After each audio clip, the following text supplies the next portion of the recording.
Bonjour et bienvenue dans votre Maurienne Mag. Cette semaine, nous vous proposons de découvrir Dantès, un chanteur ambassadeur de la Maurienne en Chine.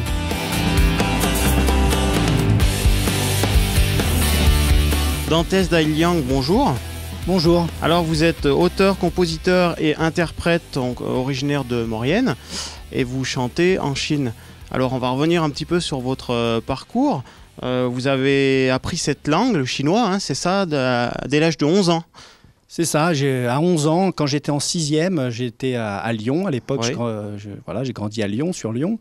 Et j'ai eu l'idée, l'envie d'apprendre le chinois en première langue. D'accord. Donc, apprentissage de la langue, la parler petit à petit, de plus en plus, jusqu'à l'idée de rejoindre la musique. Alors, la musique, parlons-en, vous avez découvert la musique aussi très jeune, je pense. À quel âge ? C'est ça, quand j'avais 8-10 ans, déjà, j'aimais beaucoup la musique et j'aimais surtout écrire des paroles et faire mes propres chansons.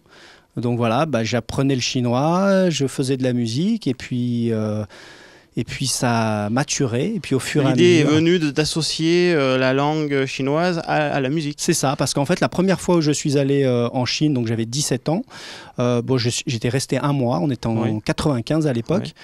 Et puis la deuxième fois, c'était en l'an 2000. Là, j'ai commencé à vraiment faire de la musique en Chine, à Shanghai.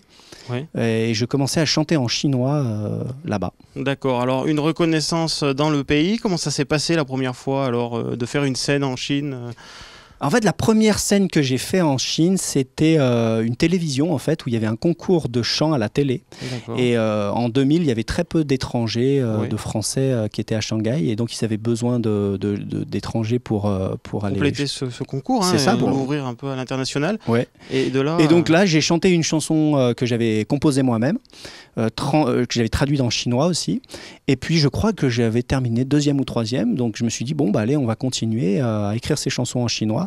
Alors, bien sûr, au début, j'étais pas connu, ni il n'y avait pas vraiment de résultats. Ouais.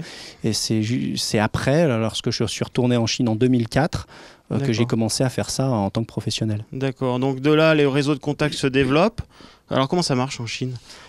Au début, en fait, en 2004, quand je suis arrivé, j'ai participé à un autre concours de chansons. J'avais fait mon propre titre. Et puis, après être passé à la télévision, je me rappelle la première émission, il y avait 400 millions de téléspectateurs, donc ça faisait du monde. Oui. Et du coup, beaucoup de boîtes d'événementiel. En Chine, il y a beaucoup d'entreprises qui font de l'événementiel, qui ont commencé à me contacter parce qu'ils m'avaient vu à la télé. On dit, tiens, il y a un Français qui chante en chinois, donc on va l'inviter pour notre soirée, donc des soirées de lancement de produits français ou au contraire des soirées vraiment typiques chinoises. D'accord. Et ça a commencé comme ça. Après, j'ai trouvé une maison de disques qui m'a distribué mon premier disque, Parfum d'Extrême.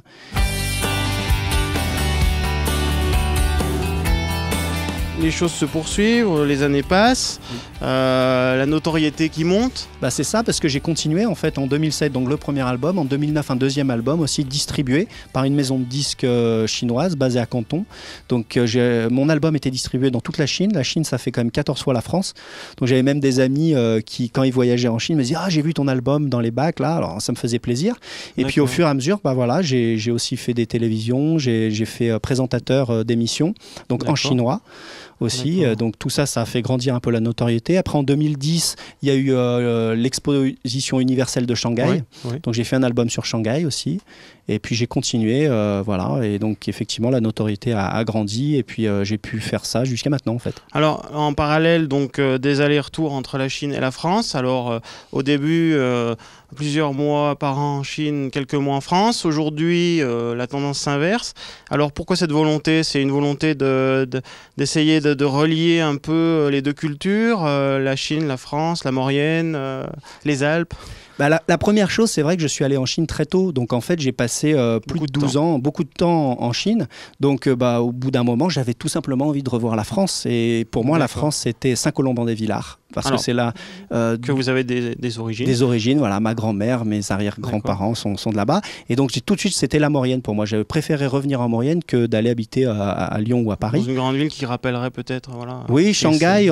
Et puis, quelque part, ça ne serait pas vraiment une grande ville parce que Shanghai, c'est quand même 30 millions d'habitants. 30 millions, ouais. Et puis, j'avais envie de me retrouver en Maurienne. Alors, c'est vrai que maintenant, c'est une tendance qui s'inverse, mais je suis très souvent en Chine aussi pour continuer mes concerts. Alors justement, là, les gens qui vous ont suivi, on peut aussi vous suivre par le biais d'un bouquin. Hein. C'est un livre qui s'intitule Le français qui écrit et chante en chinois. C'est ça. Il est sorti En 2012 en Chine. Ouais. Où on retrouve dans l'ouvrage donc finalement votre parcours. Alors traduit en français et en chinois. C'est ça, c'est ça. En fait, Voilà. c'est une autobiographie. C'est une autobiographie. Alors même si j'ai pas 70 ans, j'ai déjà écrit une autobiographie, mais c'est l'histoire depuis l'âge de mes 11 ans. Lorsque j'ai appris le chinois, jusqu'à 27 ans, lorsque j'ai sorti mon premier album en chinois en Chine. Et c'était un livre qui était plutôt destiné aux Chinois qui apprenaient le français. Mais après, au fur et à mesure, il y a aussi beaucoup de Français qui ont soutenu ce livre, qui a été vendu quand même à pas mal d'exemplaires en Chine et qui maintenant est disponible en France. D'accord. Et puis, les albums se poursuivent jusqu'au dernier en date que j'ai sous la main. Donc, c'est Douce Chine. Douce Chine. Sorti en 2015. Voilà, il est tout nouveau. Et Douce Chine, c'est pour montrer aussi que j'ai passé quand même 10 belles années en Chine, justement à faire de la musique. Voilà, il y avait plein de lumière. Ça fait bien entendu référence à Douce France, la chanson qu'on connaît tous. Donc voilà, c'est une période de temps qui était vraiment intéressante pour moi. Voilà. Alors, disponible en France, cet album à l'heure actuelle. Justement, alors parlons un petit peu de cette idée-là et de ces projets que vous avez concernant un petit peu le relationnel entre les deux pays. Vous voulez le développer, être un peu l'ambassadeur de la Maurienne en Chine, si j'ai bien compris. C'est sûr que j'ai envie de proposer aux Chinois la France que j'aime. Donc la France que j'aime, c'est évidemment les belles montagnes, c'est là où j'ai mes ancêtres, où j'ai la culture savoyarde, la tradition, l'authenticité, que finalement on ne trouve pas partout en France, et en tout cas on la trouve en Maurienne. Et je suis sûr, parce que je connais justement bien les Chinois et la Chine, qu'ils vont vraiment être ravis de découvrir cette vallée. Et ce que j'essaye de faire, c'est des concerts en Maurienne pour faire découvrir ce que je fais, donc la langue chinoise, mon histoire, mais c'est aussi par la suite de faire venir des artistes chinois, et à l'inverse de pouvoir faire découvrir des artistes mauriennais ou tout ce qu'il y a de culture mauriennaise en Chine. D'accord, donc là les prochains mois seront consacrés à ce projet, et on peut espérer donc peut-être accueillir des Chinois en Maurienne, peut-être faire de belles rencontres avec ces gens-là. Voilà, je pense que... C'est ça, il y en a déjà quelques-uns qui sont venus. Qui sont déjà venus, oui, qui sont déjà venus. Et ça va continuer. D'ailleurs, on fait un clip qui s'appelle J'aime la Maurienne. Alors, traduit en chinois, ça fait Moliena. On va vous chanter ça après. Et voilà, et je pense que ça va être une bonne opportunité pour montrer justement la Maurienne aux Chinois dans un clip vidéo. Alors justement, à vos côtés, Pascal Mignemi. Il va vous accompagner dans un petit instant donc avec son saxophone. C'est ça. Et vous allez nous faire découvrir donc cette chanson effectivement traduite dans les deux langues. Oui, il y a une version française, une version chinoise, et même plus tard il y aura une version en arpitan. D'accord. Alors qu'est-ce qu'est l'arpitan ? L'arpitan, c'est la langue des Villards. D'accord. Voilà. Et voilà, vous nous apprenez encore des choses même de chez nous.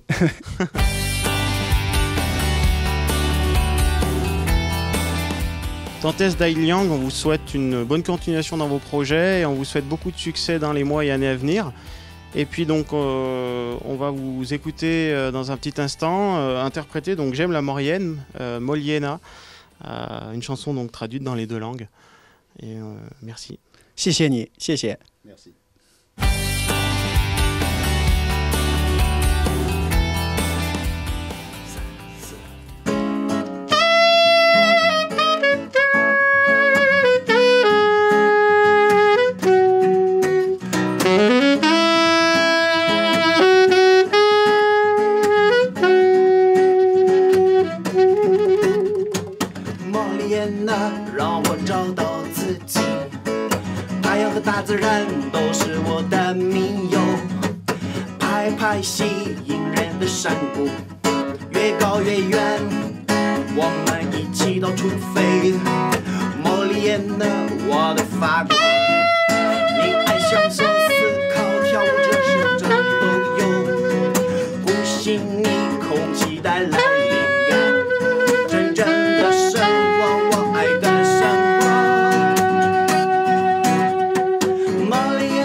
la Maurienne, c'est assez sauvage.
Votre Maurienne Mag est maintenant terminée. Merci de votre fidélité et on vous dit à bientôt.